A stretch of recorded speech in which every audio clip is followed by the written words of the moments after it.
Hey guys, and welcome back to this channel. In this video I'll be showing you guys how you can add fonts to CapCut.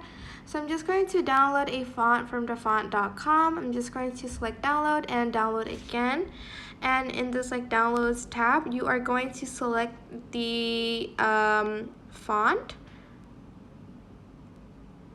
and select it again. It's going to be opened in your files.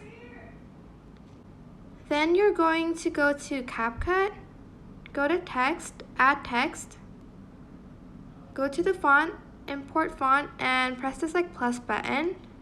Select the file and select the font, and now you can use the font, that you've just added to CapCut.